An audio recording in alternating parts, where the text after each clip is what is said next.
How to fix TikTok video under review problem. Go to the settings and then navigate to apps.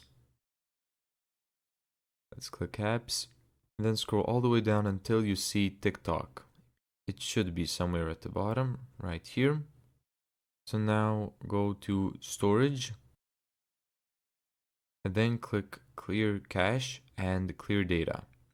Keep in mind that this will log you out of TikTok, so you're basically getting a brand new TikTok with nothing on it, where you need to log back in again and then everything's back where it was.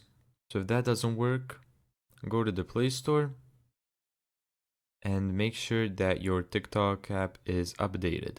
If you don't want to skip any updates, click the three dots in the top right corner of the screen and make sure that auto update is enabled. You can see now it's enabled, now it's disabled, now it's enabled again.